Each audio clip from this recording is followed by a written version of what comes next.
Country, people are making extraordinary sacrifices, whether it's entire communities forced into some version of a local lockdown, or self-employed people watching their businesses and dreams vanish, or students locked into their rooms at university. Millions are paying a very high price to restrain the spread of coronavirus. Is there another way forward? Is it possible to protect the economy, reopen the stadiums, the offices, the theatres and the shops, while at the same time keeping deaths down? This week, the Chancellor told us we must learn to live with it and live without fear. This morning we'll ask, all right, but how?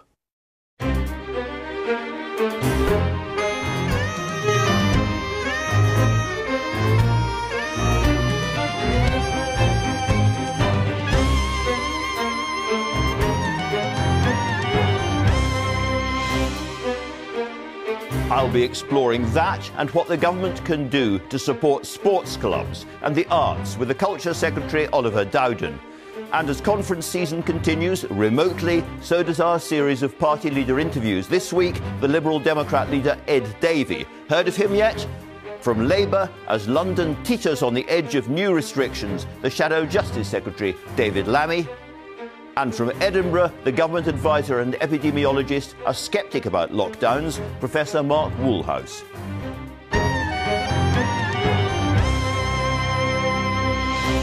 Now, just in case the blood isn't pumping yet, I'll be speaking to Roger Law, co-inventor of Spitting Image, who is bringing back the puppets for a new season.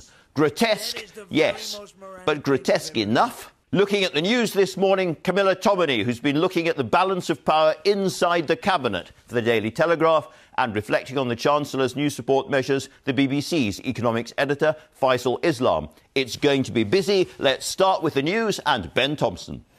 Andrew, thank you. Good morning. Labour is calling on the government to guarantee university students won't spend Christmas away from home due to coronavirus.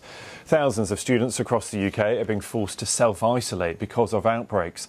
The government said it was monitoring the situation closely and urged students to follow the latest health advice. Donald Trump has announced his nominee to fill the Supreme Court seat left vacant by the death of Liberal Judge Ruth Bader Ginsburg. If Judge Amy Coney Barrett is confirmed by the Senate, Conservative leading justices will hold a 6-3 majority on America's highest court. Mr. Trump's presidential rival, Joe Biden, has urged the Senate not to vote on the choice until after November's election. Police investigating the fatal shooting of a police officer in South London say 4 crime scenes are being searched as they try to piece together what happened. Sergeant Matt Ratner died in hospital on Friday after being shot in Croydon as a handcuffed suspect was being taken into custody. And the Metropolitan Police say the investigation will be lengthy, with searches expected to take days. 16 people have been arrested and 9 officers injured following demonstrations in central London against coronavirus restrictions. Thousands gathered in Trafalgar Square to protest against the latest government rules. The Metropolitan Police said the protest had been shut down because the crowd was not complying with social distancing. And Sir David Attenborough has been hosted by the Duke of Cambridge for a private viewing of his new documentary at Kensington Palace. William and the veteran broadcaster sat together to watch the programme, called A Life on Our Planet. Sir David then chatted to the Duke and Duchess and their 3 children and presented Prince George with a fossilised giant tooth from an extinct shark. That's all the news from me for now. The next on BBC One is at 1 o'clock. Andrew, back to you. Very much.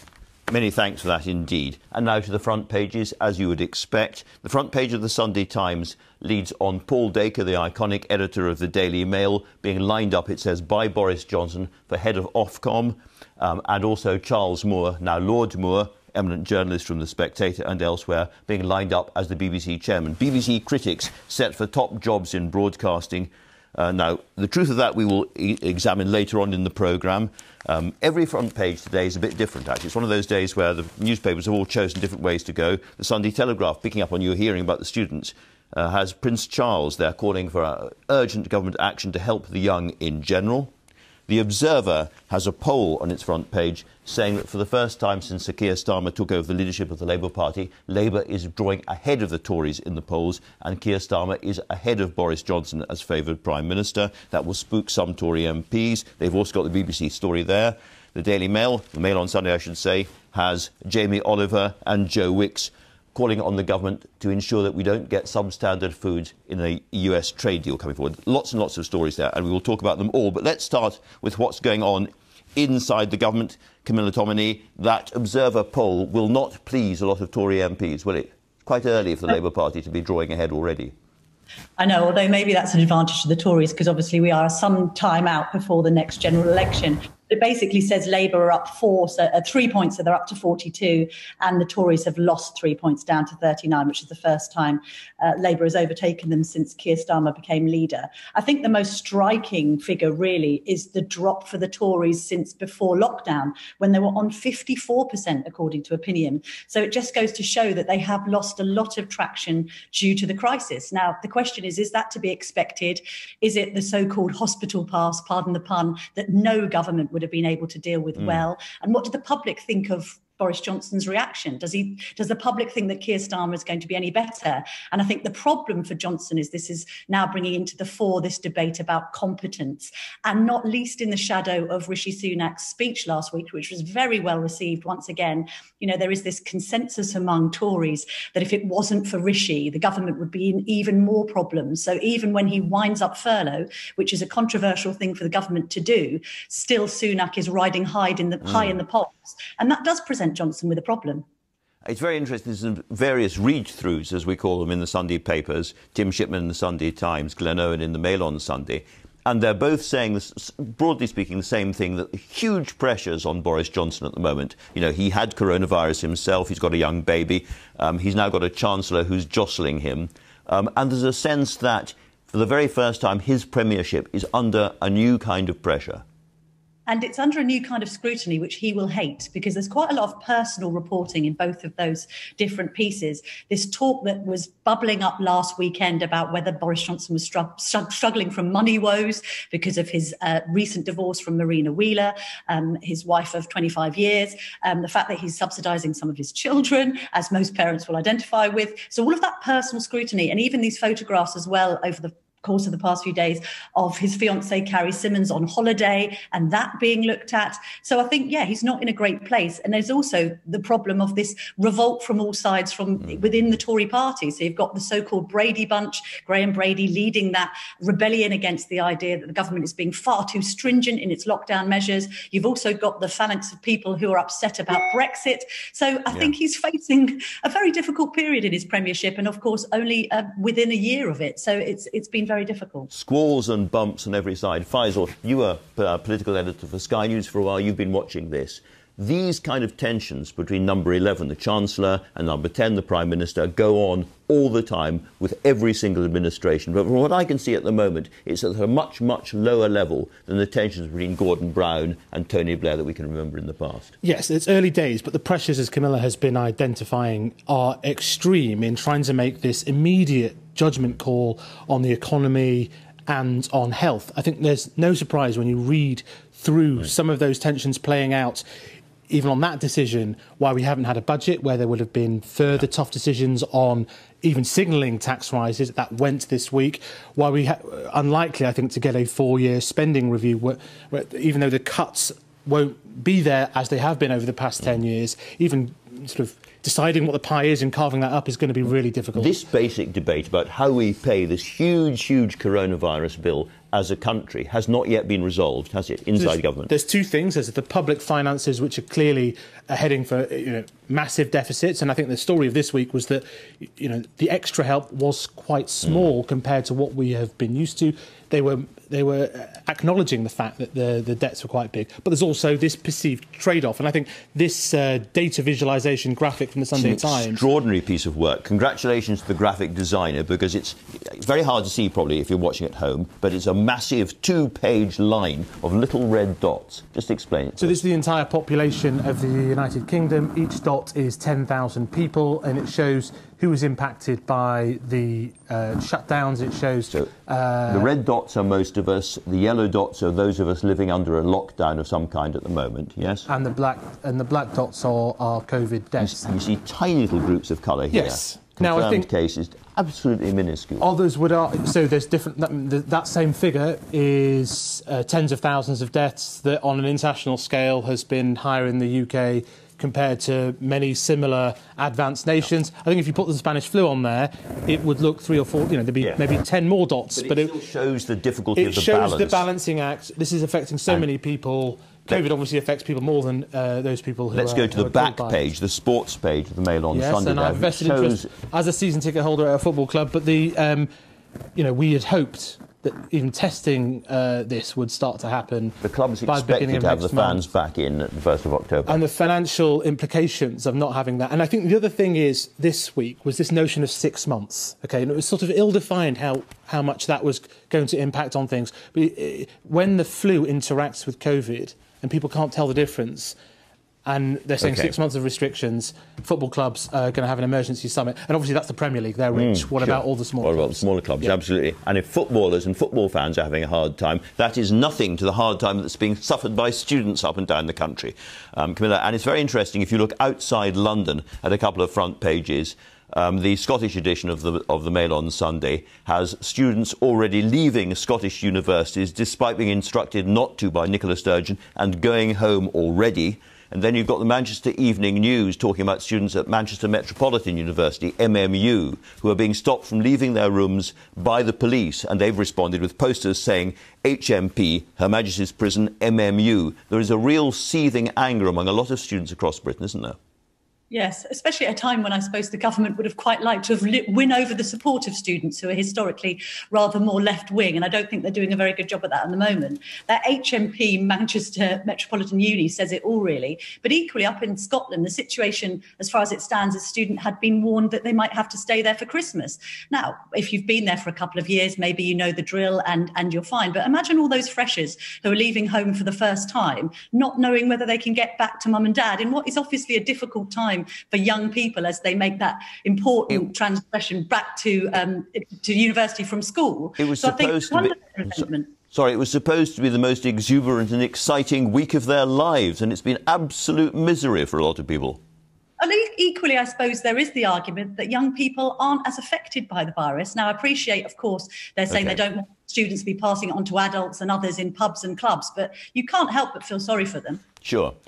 Let's talk about the front page of the Sunday Times. Lots of papers, in fact, virtually every paper carries the same story, that Paul Dacre of the Daily Mail, one of the most famous and controversial newspaper editors of his time, is being lined up to head Ofcom, overseeing broadcasting, and Charles Moore, now Lord Moore, who is an editor of your papers and The Spectator, and is a Conservative commentator and biographer of Margaret Thatcher.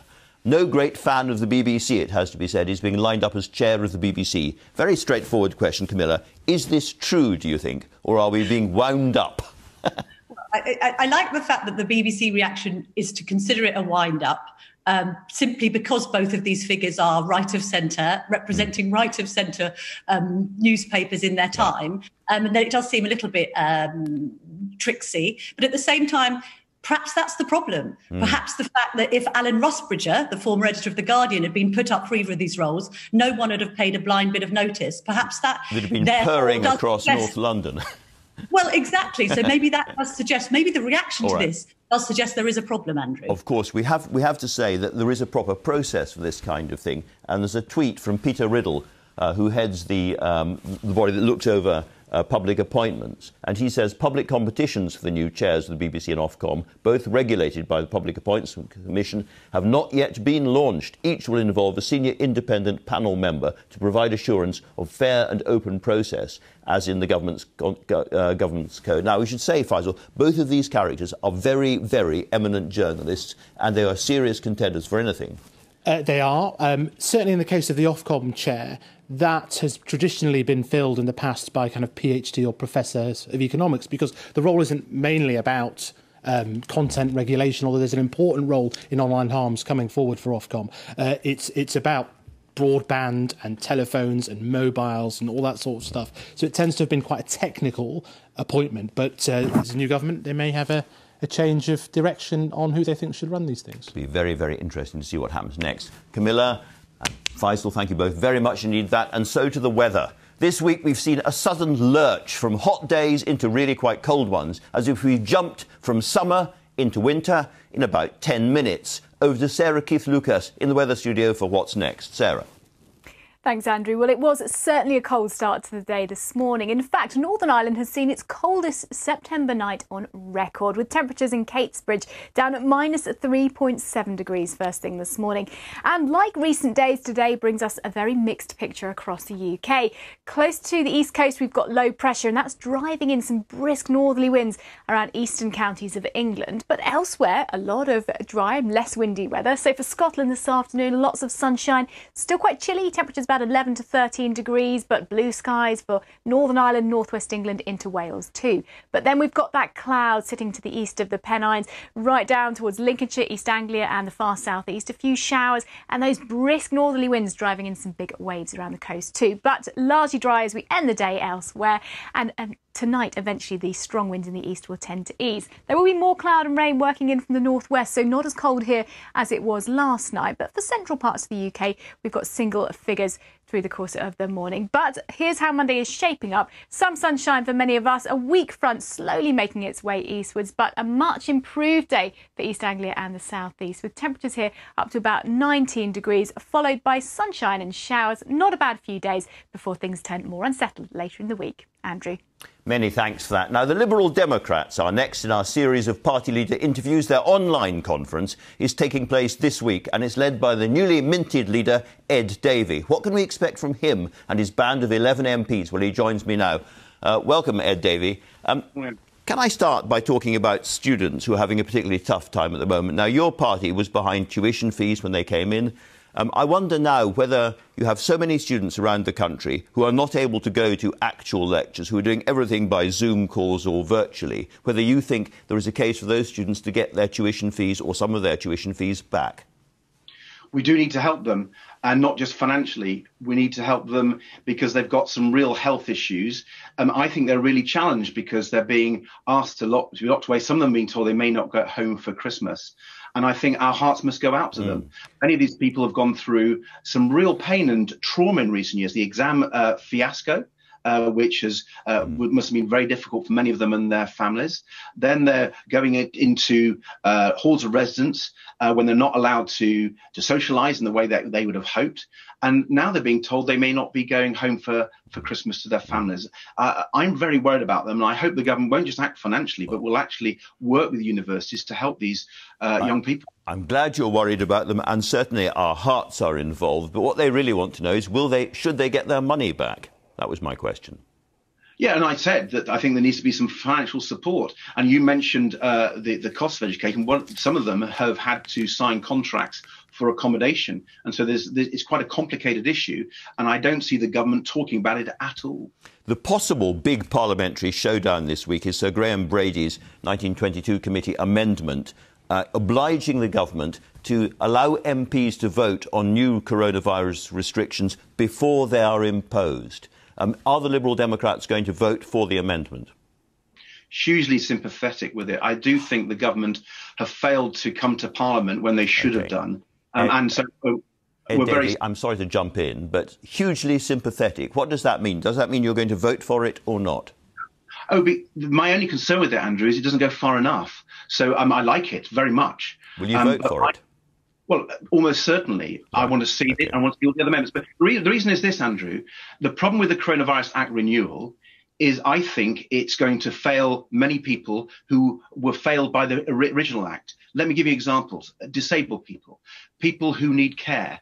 This Act takes the duty of councils to look after them. And as someone who's been a carer all my life, I have a disabled child. I was a young carer looking after my mum when she was dying. I think people need that care.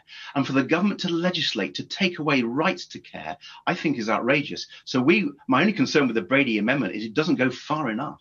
Well, maybe you'll have your own amendment down in due course as well. We certainly will, yes. OK. Can I turn to the question many people will be asking themselves as your conference week unfolds? What are the Liberal Democrats really for? What makes you distinctive? Over the last few years, the answer has been very, very clear. You were the pro-European party. You were the pro-EU party, and you campaigned very, very hard for that.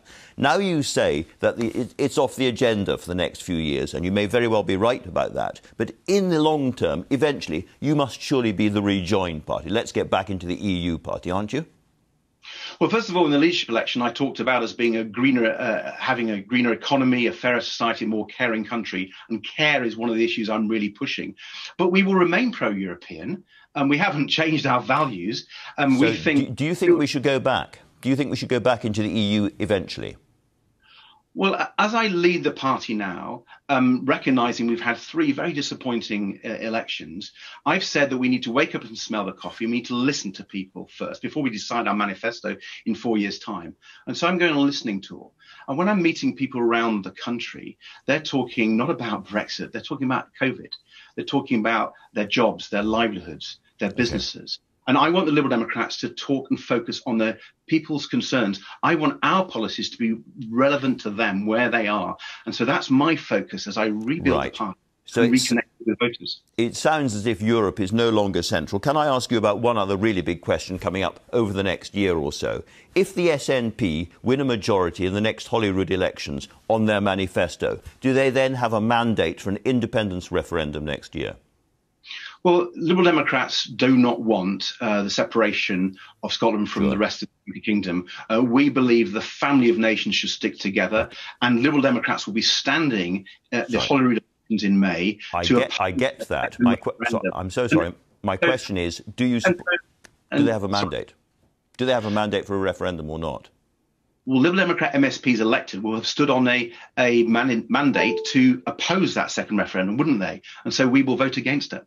All right, Ed Davey, enjoy what you can of your conference. Thanks very much indeed for talking to us today. Thank you so much. Now, last week, the Health Secretary, Matt Hancock, told me that a vaccine could still be ready by the end of the year, but more likely next year. To quote him directly, "We've got the cavalry coming." But what if the anticipated vaccine doesn't come for years, doesn't come at all, or doesn't work very well? Professor Mark Woolhouse from the University of Edinburgh is on the government's advisory body that models pandemics, SPI-M. I asked him earlier, does he think that the cavalry is coming? Well, the government's strategy is to sit this out for another 6 months. That's what we're told. And implicitly in that, the expectation is that after 6 months, something will be different. And the obvious something is for there to be a vaccine available. I have to say that most people I've talked to who are involved in vaccine development think that we may have a vaccine in 6 months, but it's doubtful that we will have been able to roll it out on a mass scale by that time.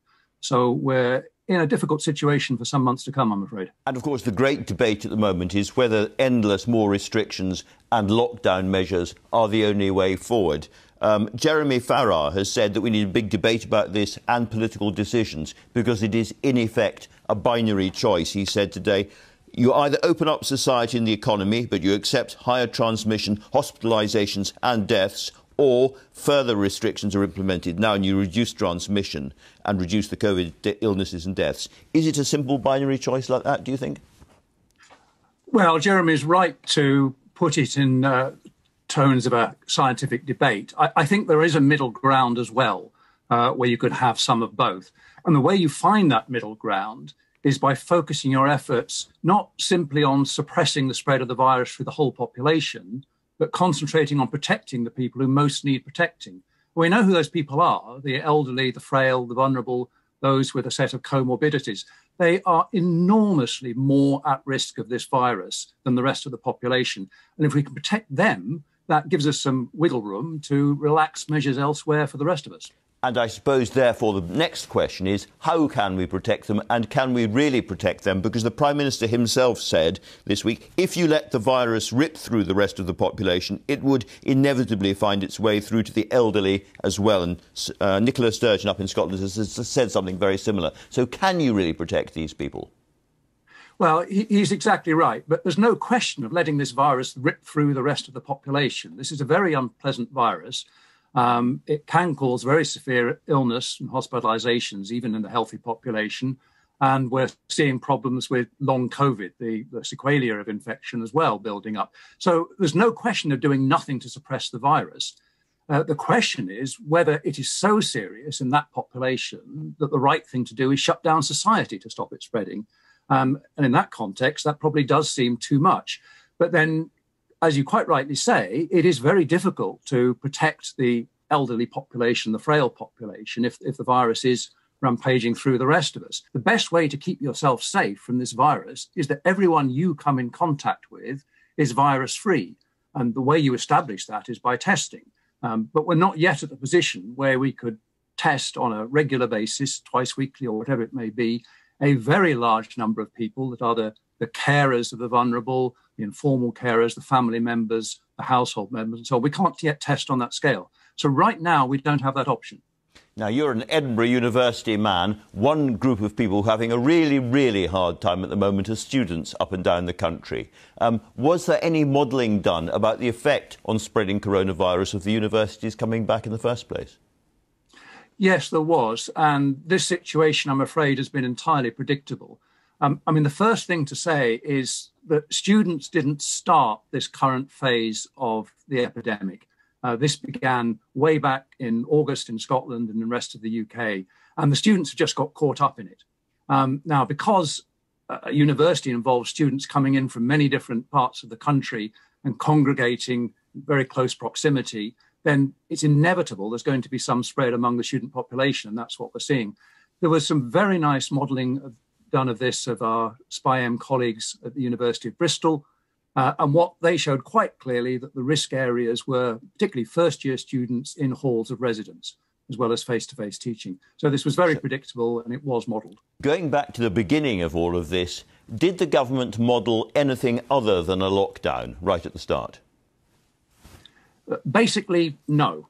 And that is a worry, because when we started modelling this way back in March, before the first lockdown, it was very apparent from the work that my group did and many other groups did that all a lockdown ever did is defer the problem. It solves an immediate crisis because it reduces transmission quickly, but it doesn't actually solve the problem in the long term. It doesn't make the virus go away. So in the middle of March, we were modelling scenarios where it was entirely possible that we'd need to lock down again in September. And that's exactly the position we find ourselves in. Lockdown just defers the problem. It doesn't solve it. So that implies that there was only ever one option being looked at by ministers seriously, which was the lockdown. The next question is, when they were looking at the lockdown, were they modelling the economic consequences of it and the consequences for other health problems of the lockdown? Well, I've been told that they were, but this wasn't done in the same way that the epidemiological modelling was done. The results of the epidemiological models were up there and discussed publicly. They were very visible. They were heavily critiqued, as they should be. So we knew what we were seeing on the epidemiological side. There wasn't any equivalent, from my point of view, not just on the economic harms, but the other kind of harms that lockdown causes. And those include the drastically reduced access to healthcare provision that happened during the first lockdown. There was a tremendous fall-off in people going to hospitals and GPs when they needed to, the mental health problems, and of course the educational harms that it caused by closing schools and universities.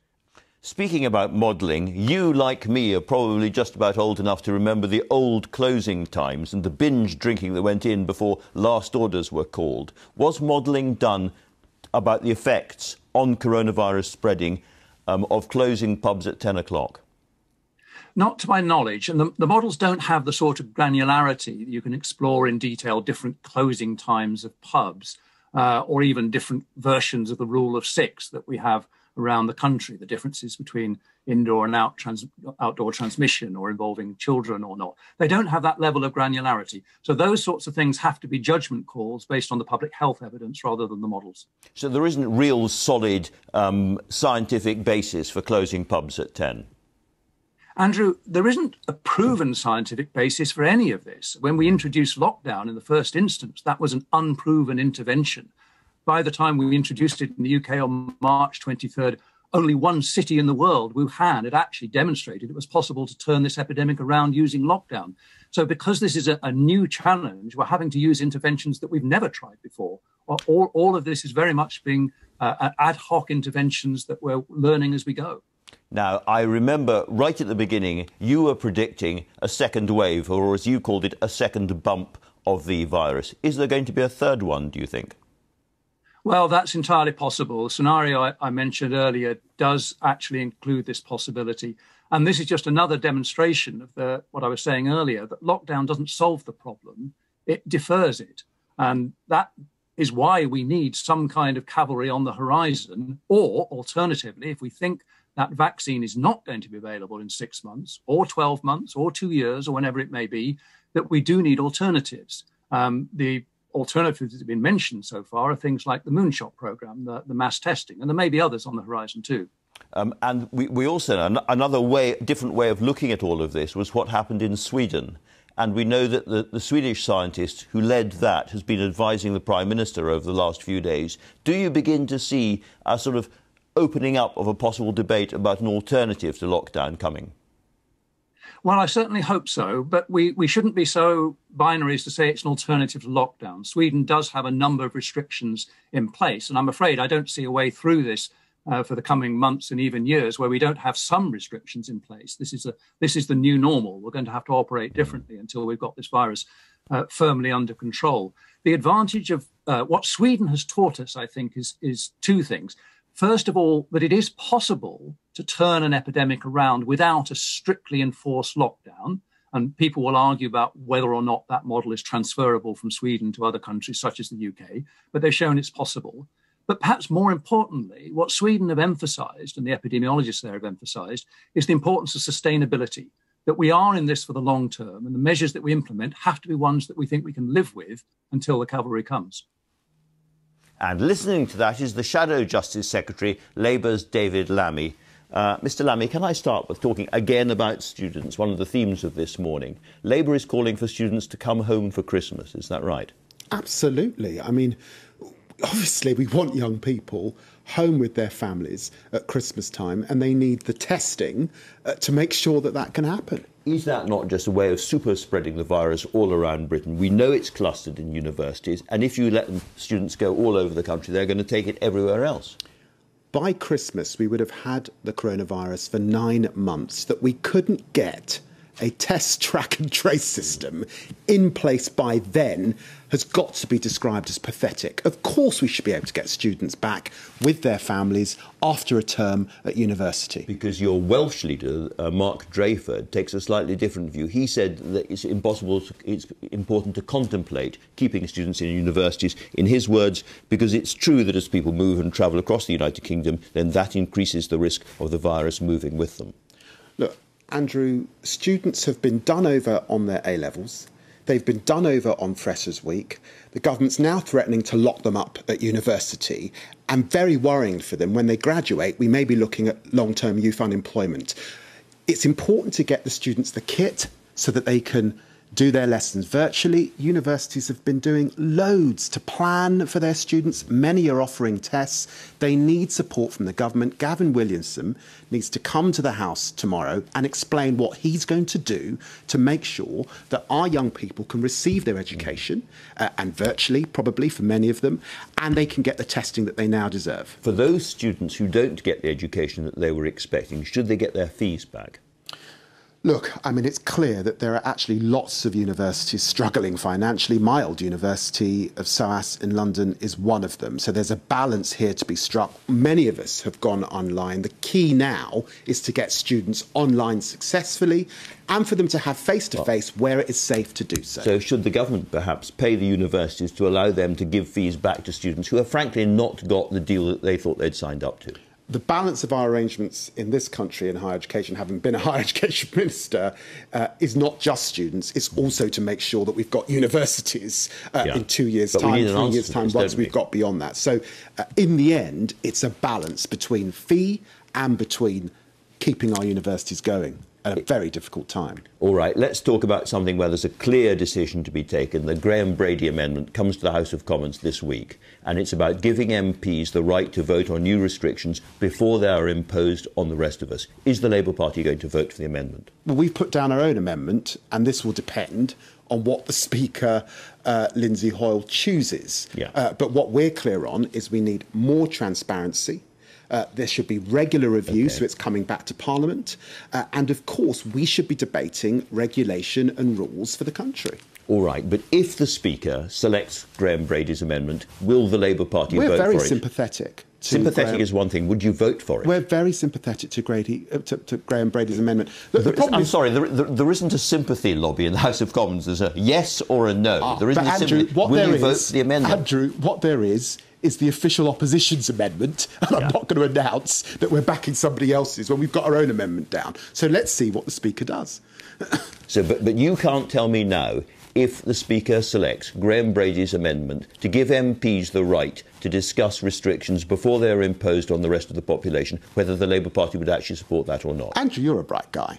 I've said that we're backing our amendment. If our amendment's not picked, then we're sympathetic to Graham Brady's. Let's see where we get to on Wednesday. All right. Let's turn to London. You're Tottenham MP. Is it inevitable now, pretty much, that London is going to face a ban on households meeting? Look, I spoke to the Mayor of London yesterday. He's very, very worried. More people in London are ringing 111. More people in London are going into ICU. Testing capacity in the city is down 43% because of the government taking away the ability to test successfully here in the city and allocating it to other parts of the country. So we're in a very, very difficult place. And of course, just as we've seen, 15 million people suffering from more restrictions across the country, as well as in Scotland and Wales. It's very likely that London will find itself in this situation. Restrictions that the Labour Party has always backed alongside the government. Can I ask you about the 10 p.m. curfew on pubs and restaurants? Insofar as you're aware, is there any science behind that at all? No. So why are you backing it? Look, the truth is there cannot be a situation in which we have two different public health messages to the people of this country. The government is the lead. The government has the science. So we support the government in the restrictions it has to bring forward. But it does look like the 10 p.m., it's not clear where that came from, has led to a situation where people are bubbling out of pubs, they're hanging around towns, and they're potentially spreading the virus. Well, I remember very well what happened with the old last orders. Everyone really was necking the drink half an hour before the pubs closed, and then everyone leaves together. This could actually make things worse. So why, if it could make things worse, why are you backing it? But we're not backing it because what we're saying is, can we have a debate in Parliament? Can we see the regulation? Can we see regular review? And that is coming to Parliament on Wednesday. So let's see where we get to. Last week, Keir Starmer told me he agreed with it. I mean, it does seem to me that the Labour Party, in many cases, is trying to have it both ways on these things. It's critical, it's folding its arms, it's heckling from the back of the room, but in the end, you always back the government. You put this to me last time.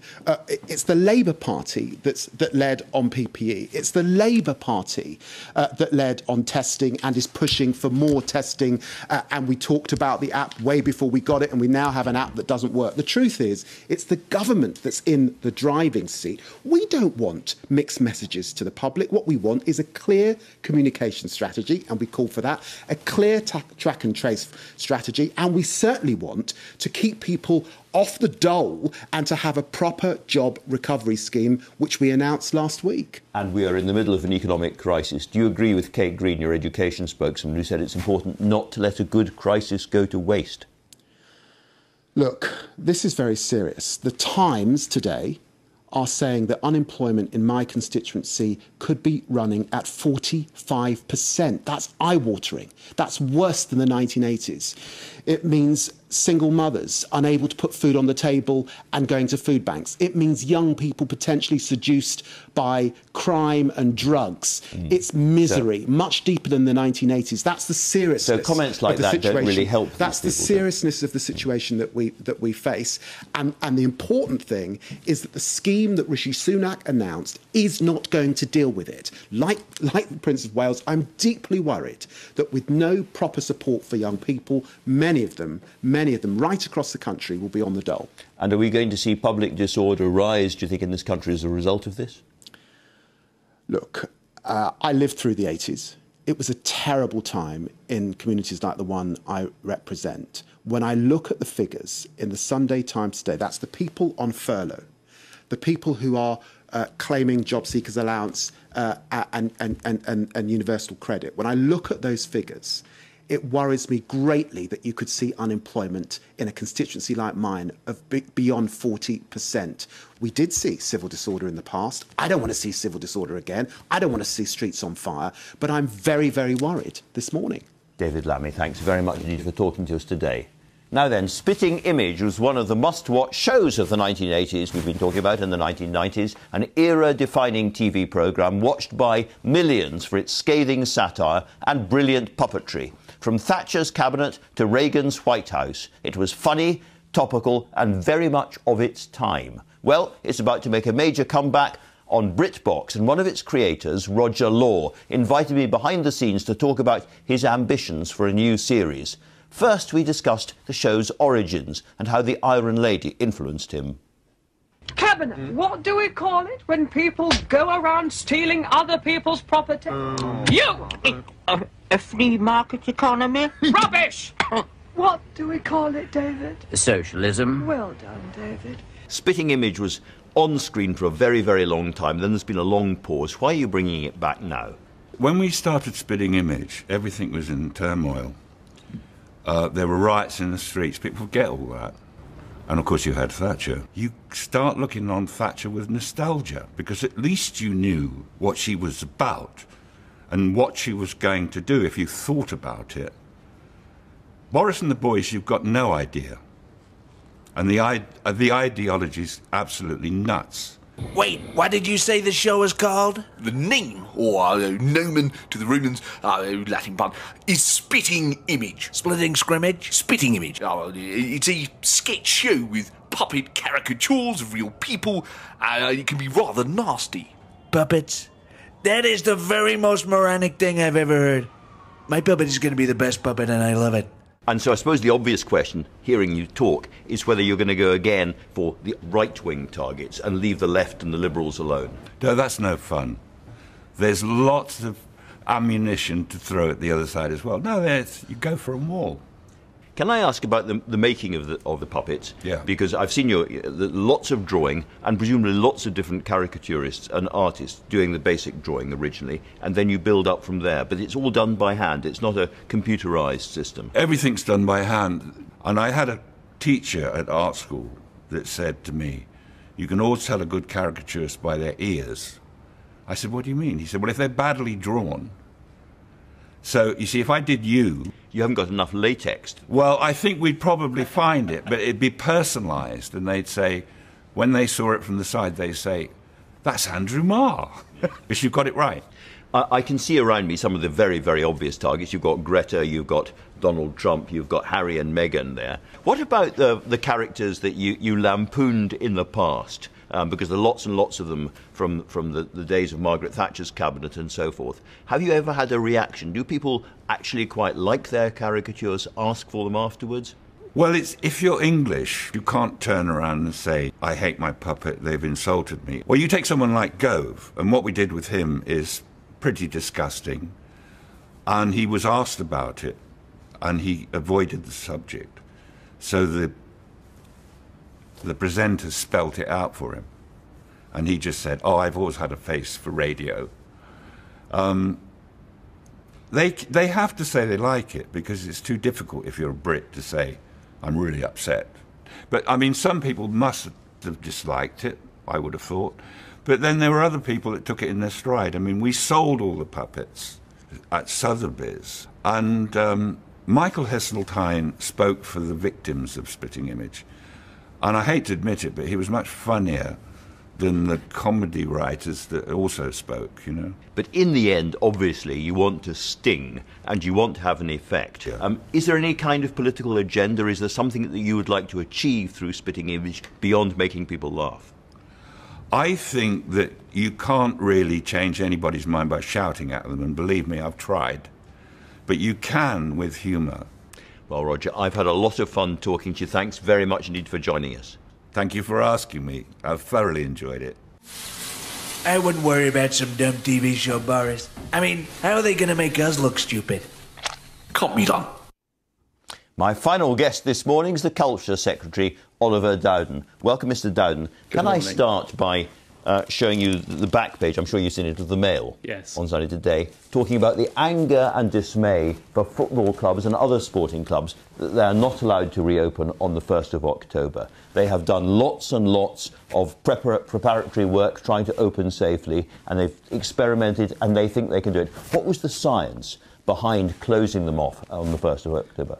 Well, nobody could be more disappointed than me or indeed the Prime Minister that we weren't able to go ahead with socially distanced fans from the 1st of October. But the evidence we received from the Chief Scientific Advisor and the Chief Medical Officer was very clear, which is at a time of rapidly rising infections, when we are considering restrictions elsewhere, it would not be wise to undertake any further easements. Even though they've tried so hard to open to fans with social distancing, they've worked really, really hard to make this happen. Yes, and I pay tribute to them. We've worked very closely with the department as well, and actually with the pilots so far we haven't had any cases, but it is just against this backdrop of rapidly rising infections. I think your view, as you and indeed there's a consensus across Parliament, that now is just not really the time to be having further easements. And remember, it's not just in the stadium, it's the journey to and from the stadium as well. At each of those points, there's chances for further social interaction and risk of virus spread. So right now is not the time to do it. Let's be absolutely clear.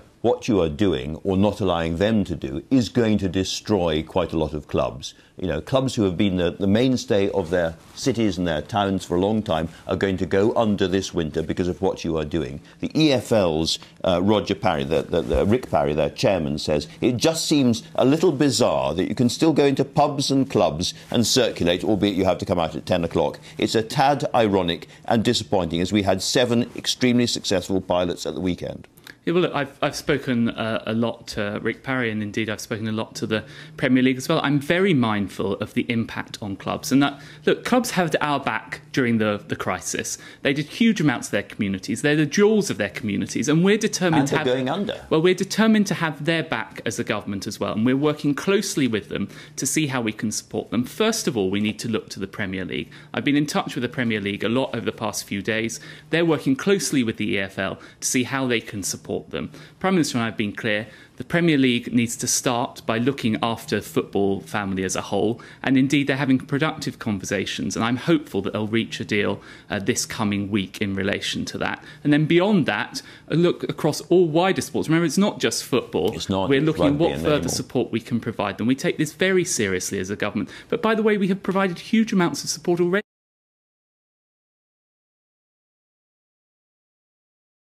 to further decrease the risk.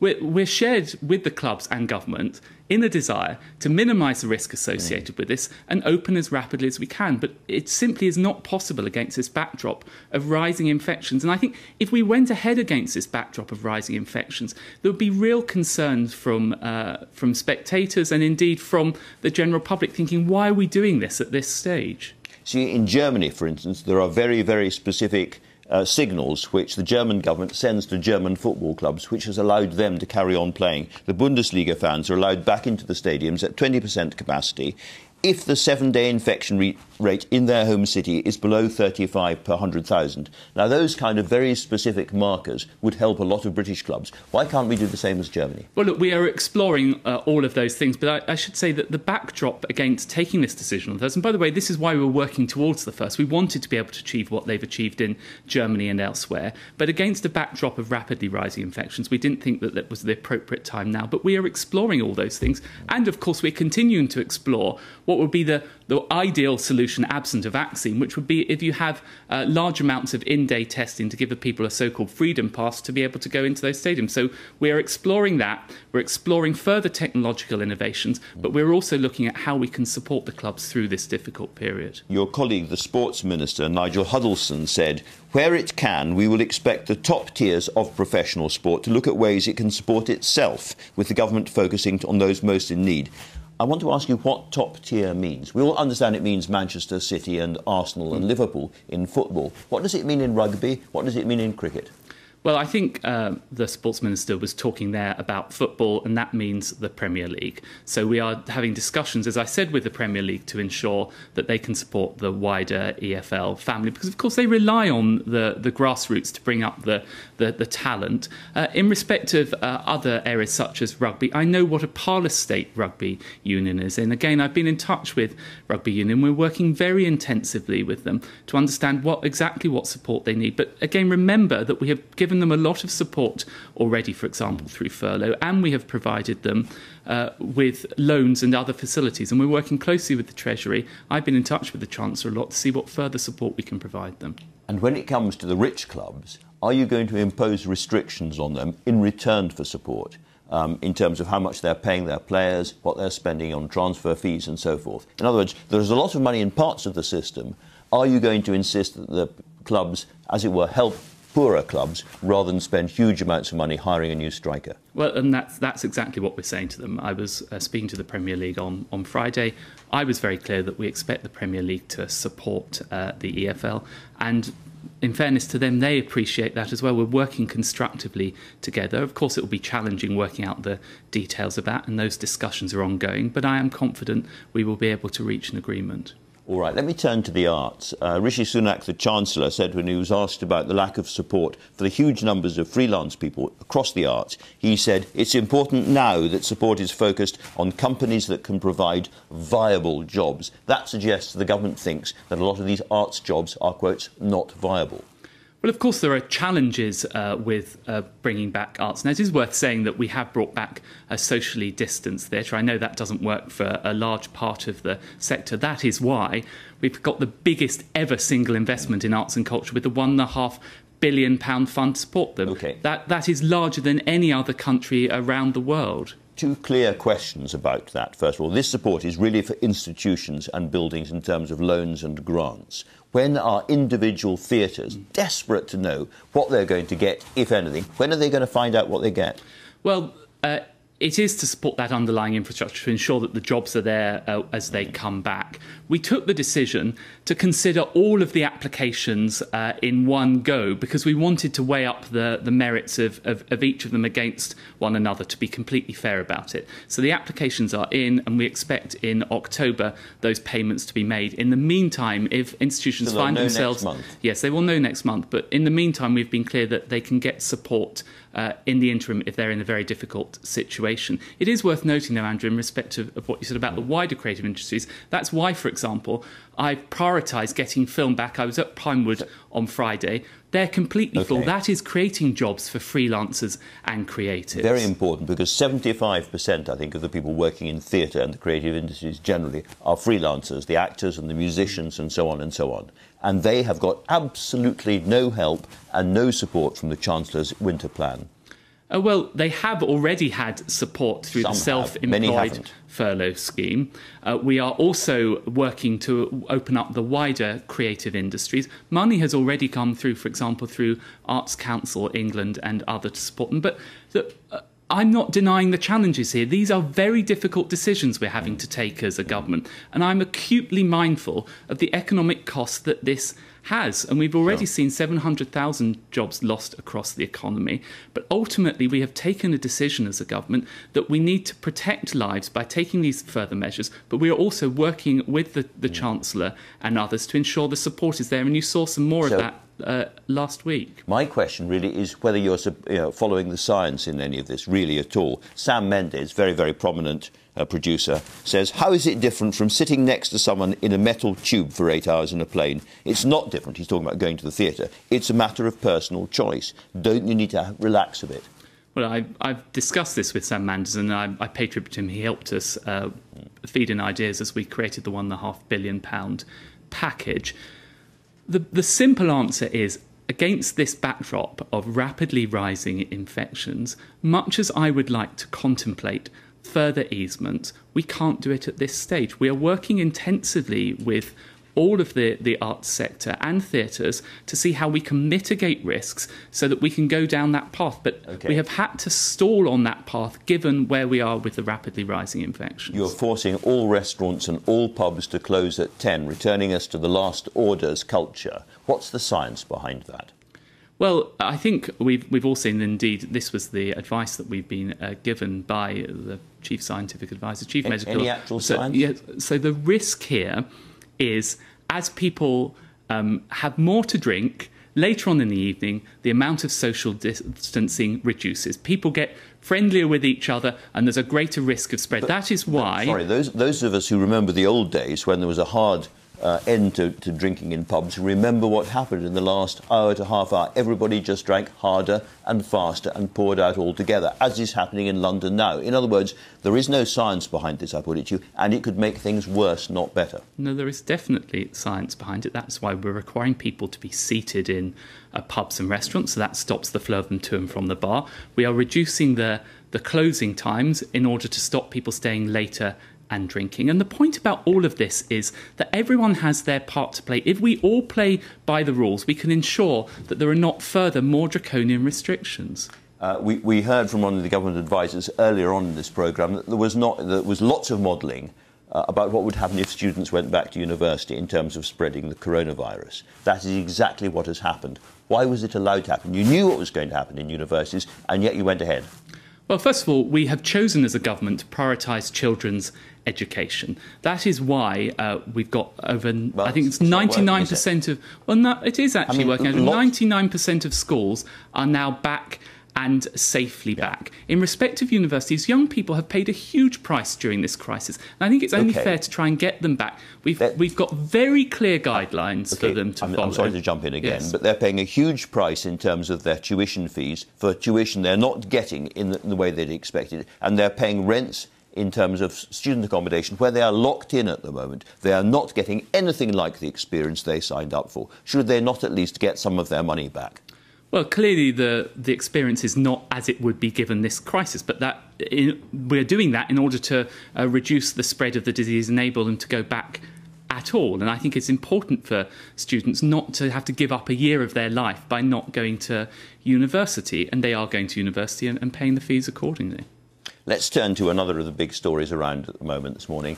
Paul Dacre, editor of the Daily Mail, heading for Ofcom, we're told, and Lord Moore, formerly Charles Moore, the writer and Conservative commentator, heading for the chairmanship of the BBC. Can I ask you directly, have they been offered these jobs?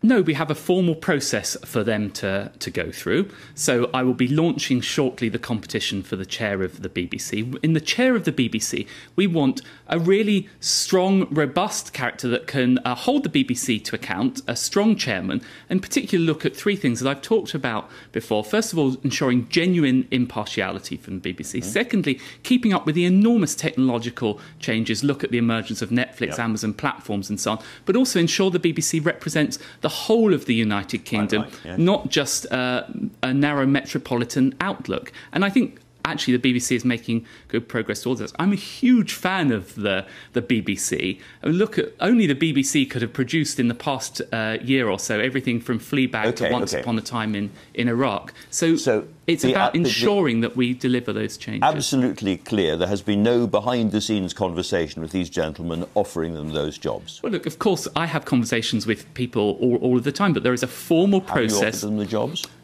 It is not my role to offer them the job. There is a process to go through. So we will launch the competition, we will have interviews, and the basic process is that the interviews will be conducted by an independent panel, and then whoever is deemed appointable, the choice will then be put to ministers, and ministers will make that decision. All right, so there's going to be no cronyism. It's not to do with friendship with people. This is going to go up a completely transparent process that everybody will be satisfied with. I want to ensure that we have the very best people possible, the best person possible to lead Ofcom as chair and the best person possible to lead the BBC as chair. As I say, there's tremendous challenges ahead and we want the best person to deal with that. All right, Oliver Dowden, thanks very, very much indeed for joining me this morning. That's it for me. Thanks to all of my guests and, of course, to you for watching. I'll be back here next week, but until then, goodbye.